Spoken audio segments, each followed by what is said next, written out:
IPB ya, ada S1 tadi, ada D3, ada D4. Ini sebetulnya untuk level yang dimaksud. Faktor sukses 1 sampai 10 itu semuanya soft skill, bukan hard skill.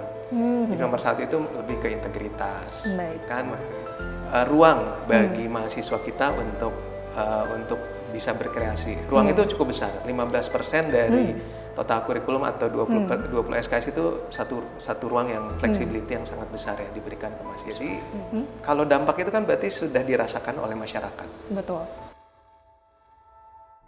Hai mahasiswa baru IPB University. Bayangkan bagaimana angka pertamamu di kampus terbaik bangsa yang setiap sudutnya menarik untuk dijelajahi. Selamat datang di Harmoni OMB Podcast. Podcast eksklusif yang menghadirkan para pemikir IPB dengan kiat-kiat, arahan, dan pesan berharga untuk menjadi mahasiswa baru.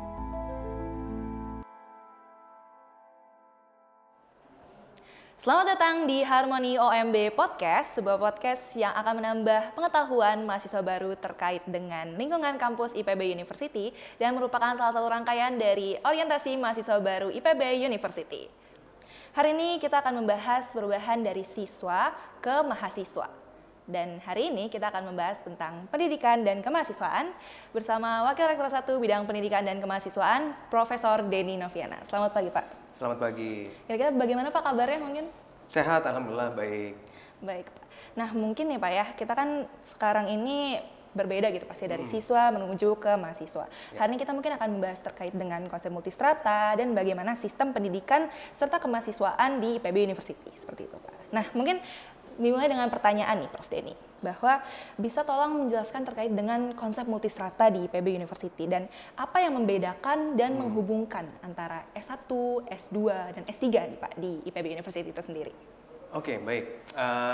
Jadi pertama sebelum saya menjelaskan tentang multistrata ya, jadi ini ada satu transisi perpindahan kan sebenarnya dari siswa ke mahasiswa. Betul. Ini merupakan suatu langkah besar sebetulnya bagi generasi muda kita karena yang tadinya mungkin lingkupnya di sekolah menengah ini sekarang ke satu kawas candra di muka baru yaitu di perguruan tinggi. Jadi artinya mahasiswa ini dari sisi maturity itu dia harus lebih dewasa. Betul. Dari sisi cara belajar dia tentu harus lebih mandiri lain sebagainya. Itu satu tahapan penting. Nah berikutnya kalau dilanjutkan dengan multistrata. Jadi kalau multi itu kan artinya lebih dari satu tentu. Strata itu tingkatan. Di perguruan tinggi ini di IPB ini ada multistrata, ada S1, S2, S3. Bahkan sebenarnya ada profesi juga. Betul. Karena kan di IPB ada pendidikan profesi ya, contohnya kedokteran hewan. Itu semuanya masuk juga multistrata. Jadi apa bedanya S1, S2, S3? S1 kan tentu lebih banyak basic-basic keilmuan nanti ada di sana. Bagaimana common courses dia harus belajar. Foundational courses dia harus belajar gitu ya lain sebagainya. Jadi lebih ke masih pemahaman basic-basic keilmuan. Pindah nih lanjutnya ke S2. S2 tentu di sana ada apa ya kemandirian riset di sana sudah mulai dia harus belajar. Tapi S1 juga udah belajar sedikit ya kemandirian riset. Tapi S2 lebih mandiri lain sebagainya. Kemudian kalau S3 lebih full lagi mandiri karena mulai dari dia mendesain rencana penelitian lain sebagainya. Nah di IPB ini ada juga nih kalau yang disebut nanti namanya ada fast track ya, dari S1 bisa lanjut sampai S2 tanpa harus selesai dulu di S1-nya. Jadi sebetulnya satu program yang menjembatani lah keinginan generasi muda yang ingin lanjut sampai dengan S2. Betul. Nah, mungkin dalam konteks mahasiswa baru nih Pak sekarang. Bagaimana IPB di sini peran IPB dalam membangun fondasi yang kuat Pak untuk para mahasiswa baru? Mungkin boleh Pak dijelaskan. Oke, baik. Jadi di IPB sendiri nih, ini terutama untuk mahasiswa baru ya. Mahasiswa baru ini sebetulnya mereka kan ada beberapa pilihan juga di IPB ya. Ada S1 tadi, ada D3, ada D4. Ini sebetulnya untuk level yang dimasuk. Walaupun di IPB sendiri D3 sekarang hanya tinggal satu prodi nih, karena 16 prodi yang lain semua sudah D4 ya. Nah, jadi bagaimana di IPB itu mengemas pendidikan S1 itu menjadi satu pendidikan dasar.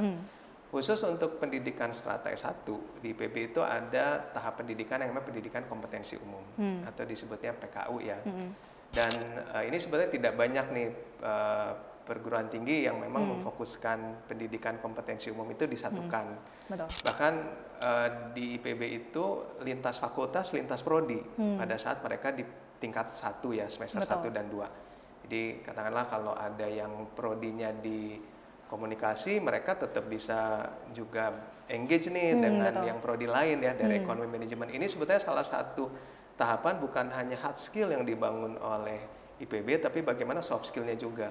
Bagaimana di pendidikan tingkat 1 itu mereka bukan hanya tadi ya foundational courses atau common course, tapi mereka juga belajar apa nih, creativity, kolaborasi, networking, ya, bahkan sampai kompleks problem solving pun mereka bisa belajar di situ. Jadi inilah sebetulnya tahapan-tahapan yang kita lakukan.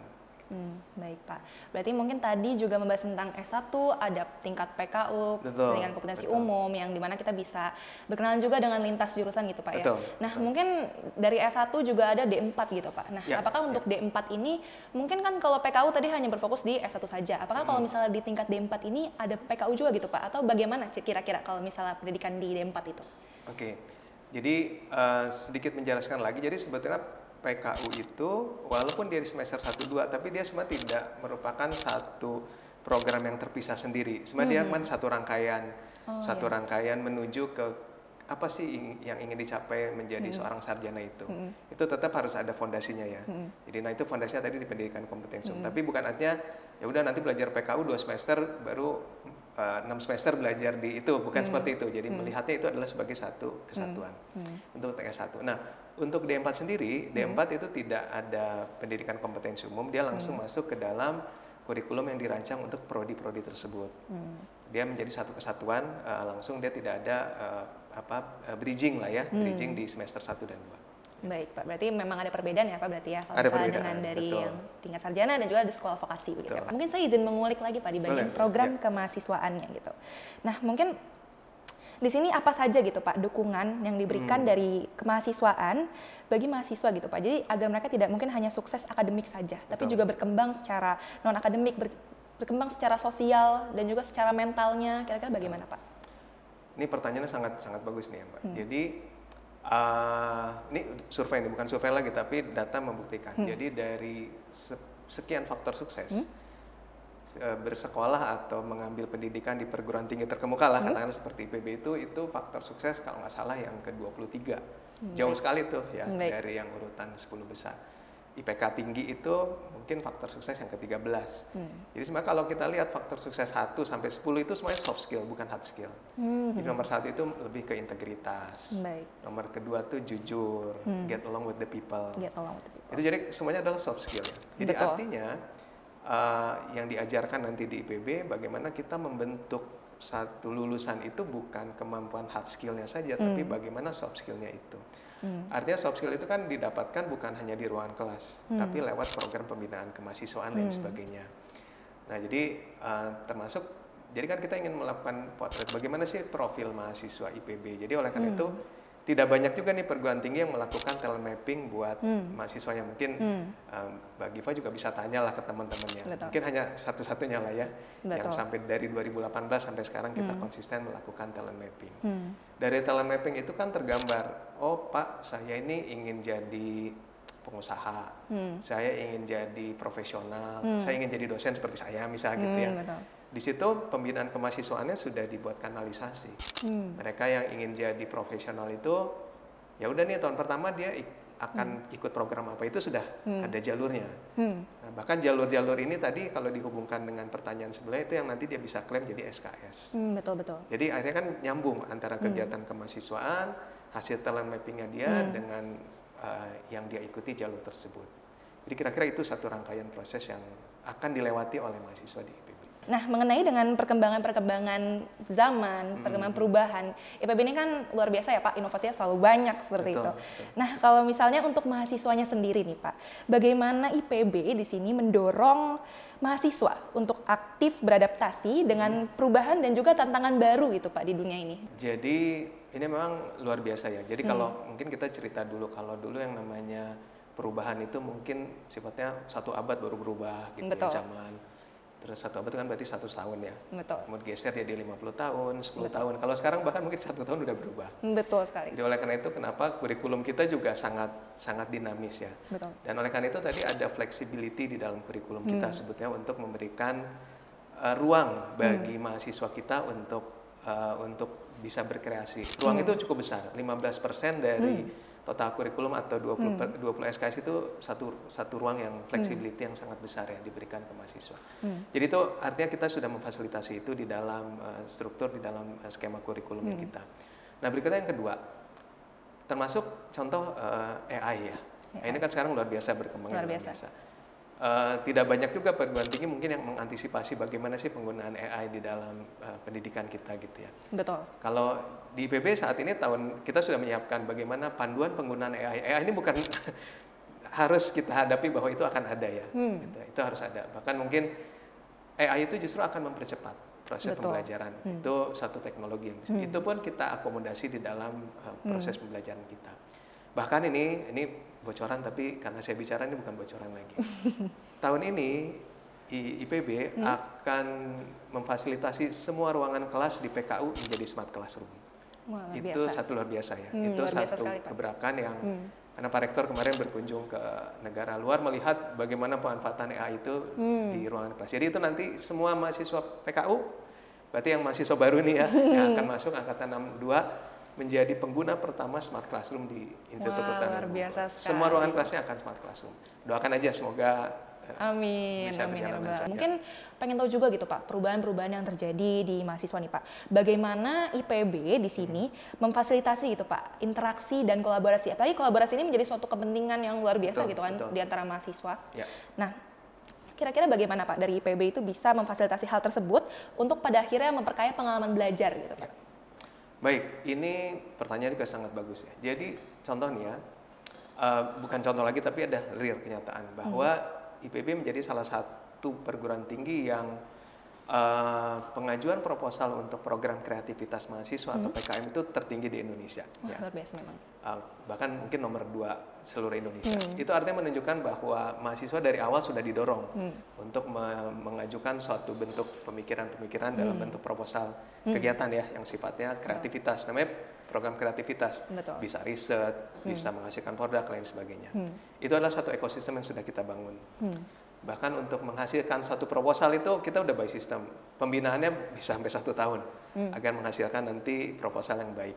Itu contoh ekosistem yang ada. Baik Pak. Ya. Nah terus di sini nih Pak, meng-highlight tentang banyaknya inovasi itu sesuai dengan tagline-nya IPB gitu Pak ya. Kalau misalnya saya berangkat ke kampus di gerbang tuh suka lihat ada inspiring innovation with integrity gitu Pak. Betul. Seiring perkembangan zaman, bagaimana nih Pak sistem pendidikan dan kemahasiswaan di IPB terus berinovasi Pak agar tetap relevan dan mendukung pembentukan lulusan yang unggul begitu Pak. Mungkin boleh dijelaskan. Baik, jadi ini kalau kita bukan dengar lagi ya, tapi yang menjadi tagline pemerintah khususnya di pendidikan tinggi di tahun ini adalah kampus berdampak. Betul. Jadi kalau waktu tahun lalu mungkin masih kampus merdeka belajar ya. Betul. Yang sekarang kampus berdampak. Kampus berdampak itu apa artinya? Jadi kalau dampak itu kan berarti sudah dirasakan oleh masyarakat. Betul. Kalau kampus merdeka kan berarti mahasiswa masih merdeka kemanapun belajar. Ini berarti sesuatu yang beyond daripada pendidikan sendiri di kampus. Nah sebetulnya IPB sendiri dengan berbagai inovasinya sudah berdampaknya udah luar biasa sebetulnya. Betul. Kita punya program One Village One CEO, VOC ya. One Village One CEO itu bagaimana mahasiswa-mahasiswa kita di tingkat akhir atau fresh graduate yang baru lulus itu ditempatkan di desa-desa untuk mengoptimalkan potensi desa tersebut. Bisa nanti orientasinya menghasilkan produk, orientasi ekspor, lain sebagainya.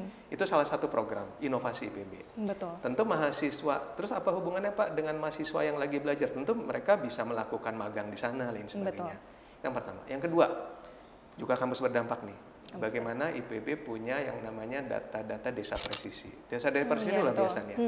Hampir 15 provinsi saat ini sudah memanfaatkan satu platform atau satu inovasi yang dikembangkan oleh IPB. Betul. Desa presisi ini luar biasa sebetulnya. Jadi yang dipotret itu bukan hanya berapa sih jumlah penduduk di satu desa, tapi dipotret rumahnya di mana, kondisi rumahnya seperti apa, itu dipotret. Jadi pada saat nanti ada kebijakan pemerintah, bisa tepat. Dan itu melibatkan mahasiswa juga. Jadi berbagai inovasi IPB yang melibatkan mahasiswa tapi sudah berdampak kepada masyarakat luas. Gitu ya. Jadi ini luar biasa. Nah mungkin kembali nih Pak ya, kembali pada mahasiswa baru lagi gitu. Mungkin nih Pak, para mahasiswa baru yang menonton ini sudah sangat penasaran nih Pak, kira-kira mungkin dalam mempersiapkan kehidupan kampusnya gitu Pak, apakah ada pesan yang bisa Bapak berikan kepada para mahasiswa baru nih Pak? Kebetulan kita menyediakan papan tulis, nah Bapak bisa menulis di sini nama dan juga pesan untuk mahasiswa baru nih Pak. Waduh, mantap. Ini pesan? Pesan Pak. Mungkin teman-teman mahasiswa baru udah ini nama saya nih ya? Iya betul Pak. Nama asli bukan nama samaran ya? Iya. Oke, baik saya tulis. Baik Pak, mungkin boleh diarahkan ke kamera sini? Jadi pesan untuk mahasiswa maba angkatan 62 nih ya. Baik Pak. Jadi karena tadi kampus IPB adalah kampus inovasi, jadi kampus inovasi mahasiswa inspirasi. Luar biasa sekali Pak, memang maknanya sangat dalam ya Pak ya untuk para mahasiswa ini. Lagi-lagi ya teman-teman, kampus inovasi dan juga mahasiswanya akan terus menginspirasi seperti itu ya Pak. Terima kasih banyak Prof. Denny. Mungkin ini sesi terakhir ini akan menutup sesi podcast pendidikan dan kemahasiswaan kita pada hari ini. Terima kasih banyak Profesor Denny atas waktunya. Saya izin menutup podcast hari ini. Terima kasih banyak teman-teman yang sudah menonton dan see you on the next episode. Sampai jumpa. Mungkin Pak, dadah.